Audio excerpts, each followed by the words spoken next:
Despite a handful of demanding chicanes, Monza is the fastest track in Formula One. A win by Ferrari on home turf is going to send the spectators wild. Thank you very much, Murray, and welcome to the 1999 Italian Grand Prix. So, as Murray said there, it's a home race for Ferrari. If they get a win, it will send the crowd home wild. But Eddie Irvine can win the championship in this round, so that would send the spectators even more wild if he was to do that. The way he can win the championship is if he wins the race and I fail to score. In fact, I think I have to if he wins, I have to finish above 5th place. But anyway, enter qualifying. So going towards the old Rettifilio chicane, the double left-right, but being chopped off by one of the stewards there, but didn't really lose a lot of time there. So got to carry on the lap. Trouble with the chicanes on this game is you don't see them till quite late. So you're coming in at over 200 miles an hour, and then all of a sudden there's a little left-right corner. But if you go off the track, you actually lose time. So there's no point trying to shortcut a chicane on this track because you're not going to gain anything from it. So anyway, getting past, I believe that was one of the Saubers there towards the Ascari chicane. So it's not really that neat. Very, very tricky that corner because you do run minimum downforce on this track, so it just doesn't want to stick as you go into the corner. So go into the Parabolica, just got past one of the arrows there. Again, another corner. It just almost feels like it doesn't want to turn in because of just how little downforce you run. But going over the start-finish line and take provisional pole with a 1:08, so it's a good lap time there. So carrying on, going through the first chicanes, but make a complete pig's ear of it. Make a bit more of a pig's ear of it by rear-ending that car. But go on to the next lap. Now got a Sauber in front of me, giving it a little gentle tap. But I thought, you know what, carry on, still looking good. Go to overtake, and Sauber decides at the last moment, you know what, I'm going to pit. And so that lap was gone. So I thought, you know what, might as well go in and you know, carry on a bit later. So going into the final minutes of qualifying here. So go through the Ascari chicane. This lap has been so much better than the previous laps. Fantastic run through there. Going to go over the start-finish line. So just going to we're going to improve our time here. But as we go over the start-finish line, Eddie Irvine has come out the pit so slowly, rear-ended him, and that's his car done for. And I'm showing my displeasure that he's damaged my car. And I thought, you know what, as a joke, I thought I'll be kind and I return his car back to the Ferrari garage. But as I knock him back into the pit lane, he's completely disappeared. So I thought, leave it there and go over to Murray Walker and the grid. Is on pole. Next to him, Eddie Irvine. Sitting in the grid at third slot, Ralph Schumacher. Jack Villeneuve takes 4th place. John Alesi takes 5th. In 6th spot, Rubens Barrichello. 7th place for Mika Häkkinen. In 8th, David Coulthard. Damon Hill is 9th. Pedro Diniz will start 10th. Mika Sala is 11th. 12th place for Alessandro Zanardi. In 13th place, Giancarlo Fisichella. 14th place is Johnny Herbert. Olivier Panis starts in 15th. 16th place for Kuranosuke Takagi. Jarno Trulli is 17th. In 18th is Ricardo Zonta. 19th will be Luca Badoa. Alexander Fuchs starts 20th. 21st is going to be Pedro de la Rosa. And starting right at the back will be Marc Genet. There we go for the grid. So even though I destroyed the Ferrari at the end of qualifying, he will be starting next to me on the front row. So just pulling into the grid slot now, and we're going to go over to Murray Walker and the red lights.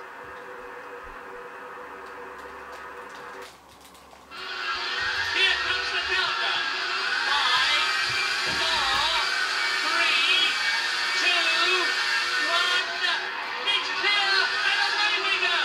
So lightning start there by the Ferrari. Eddie Irvine's always had fantastic starts on this game. So we go towards the first chicane here, so just taking it nice and easy.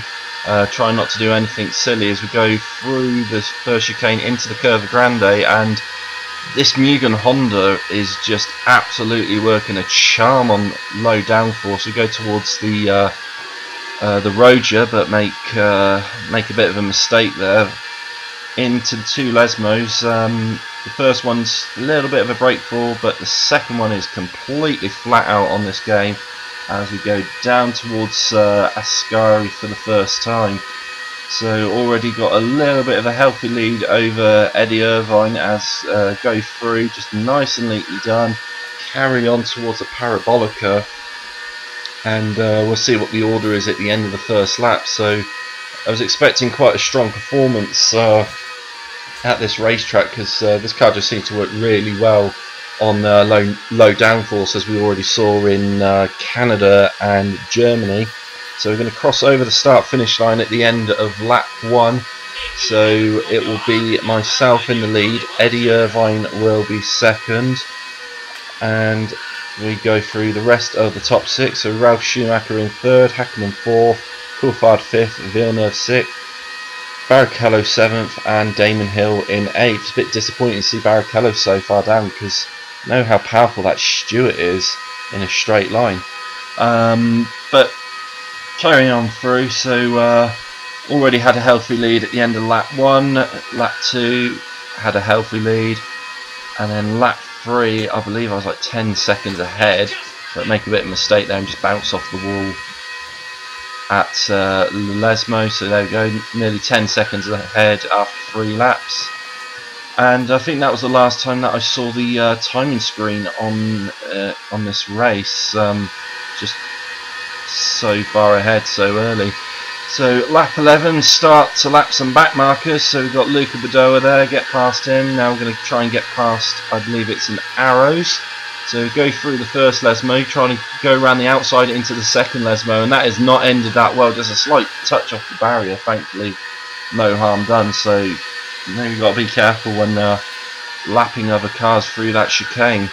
So going on to, well, it's not a chicane, it's a corner, so go through the Roja there towards the Lesmo. So try it again and just carry so much more speed through that corner. Just easily overtook those 3 back markers.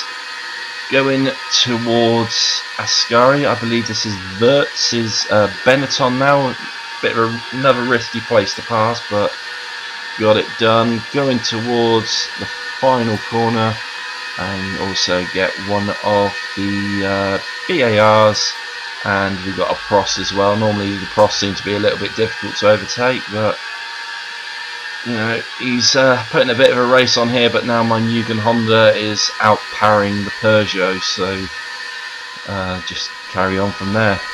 Okay, so lap 14, a few more back markers being lapped. So past another Prost, and up next is Johnny Herbert's Stewart. So through the Lesmos, try the outside manoeuvre, and nice and easily done. So lap 15 now. So we've got a little scrap up in front, which is between I believe it's Pedro Gnitz and Alex Zanardi's Williams. So this was actually quite a fantastic scrap. I believe this is for 9th and 10th place.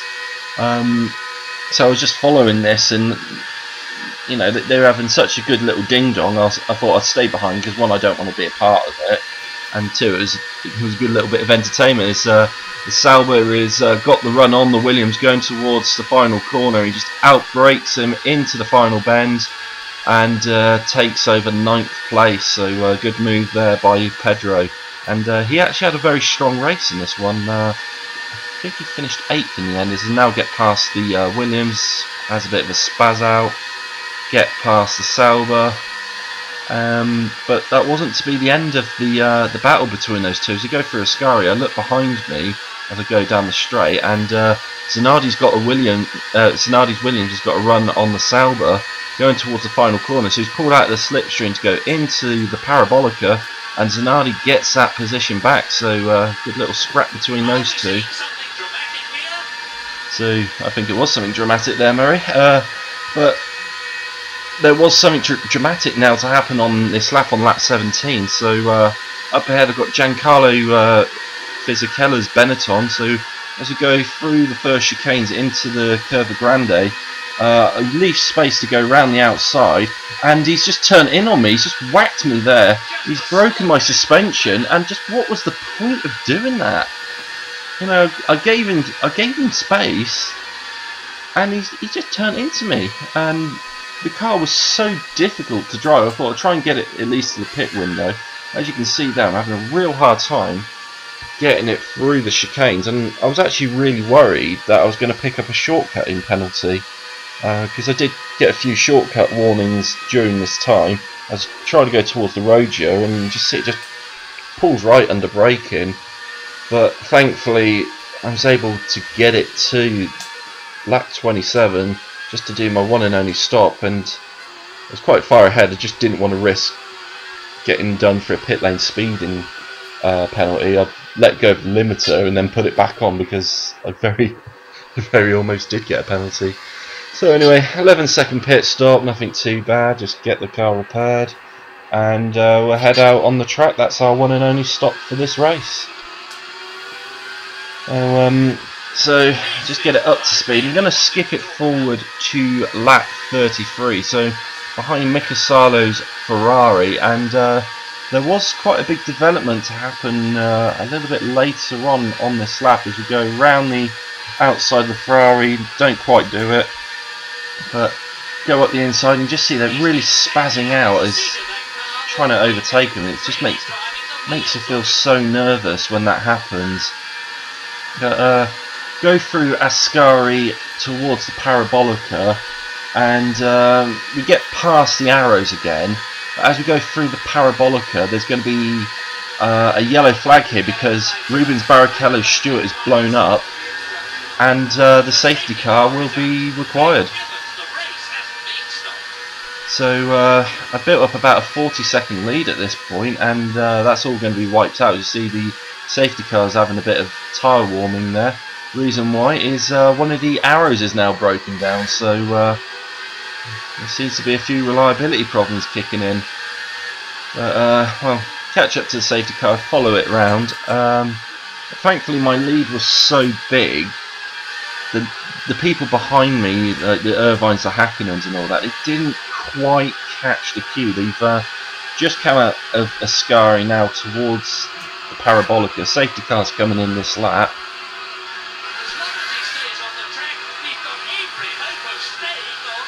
And just back underway again. So safety car goes back into the pit lane, so race on. But the lead is still so huge at this point, so it's you know, not really a worry to me. And then at this point here, it was just lapping a few back markers, things like that. But we go on to the final lap here, so through the double chicane. I believe if you actually bought F1 2000, I believe it was still in that game, because they changed the layout of that corner so close to the 2000 Grand Prix that they didn't have a chance to change it in the game. But anyway, just go for a little onboard here as we go towards Ascari. So looks like I'm going to get the full 10 points from this race, but in terms of positions behind me, I do not have a clue. I was so far ahead, the timing screen wouldn't come up. So all I know is I'm going to win. I don't know what's happened behind me until we get to the end of the race.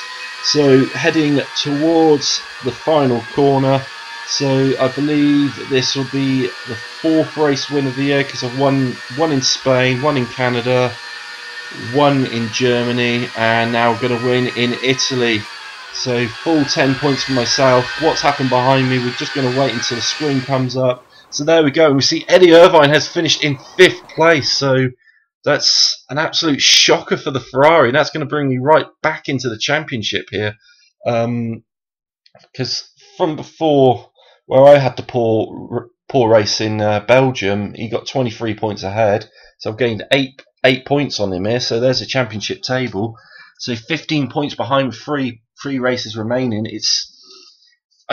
I still think the ball was in Eddie Irvine's court, but I've made my life a little bit, made it a little bit more likely that I've got a chance to win this championship. So 79 to 64. Hakkinen is third with 51. David Coulthard had a good strong race. He's on 37. Michael, Ralph, Damon, and Rubens Barrichello complete the top 8 in the drivers. So constructors, Ferrari are on 111. McLaren close up on them with 88. Jordan closes up on McLaren and Ferrari, got 83. So that's going to be quite interesting for the constructors. Williams have 21. Stewart, BAR, Salbert, and Benetton fail to get any points to add to their total. So yeah, probably, other than Irvine retiring, that's probably the best I could have hoped for in that race. So just completely changes how we finish the season, because Eddie Irvine probably would have had an easy run to the end of the year if he had a strong race. But I've got I still think he's in control of this championship, but I'm going to put him under pressure now, knowing that if I win every race up to the end of the year, he has to finish second in every one of those races. If he gets a third, anything like that, and I win all the other races, I believe I may just win the world championship. I got to work out the maths, but I think I definitely know, as long as Eddie Irvine finishes second in every race, he will win the world championship going in. But all I can do is just keep on. If I just keep on winning, I'll put him under that pressure. So next race is the Nürburgring for the European Grand Prix. One of my favourite tracks on the game. Just a nice flowing circuit. I love the flowing circuits on this game. So hoping for a strong race there. Just put that pressure on the Ferrari. I can do this. I do need a little bit of luck to go my way, but I think I can do this. So we've got Nürburgring, one of my favourite tracks. Malaysia, don't really know on that one. Brand new circuit to the championship. And Japan, not one of my favourite circuits, and Eddie Irvine's always strong there from his Japanese F3000 days. So I just got to keep winning. I know I can do this. But if you like the video, make sure you hit subscribe, hit the notification bell. Leave a comment down below. How are you enjoying this championship? Do you think I can do this? If you think I can do it, put it in the comments down below, and I'll just do what I can. Hit the like button, share it around, and see you next time at the Nürburgring for the European Grand Prix.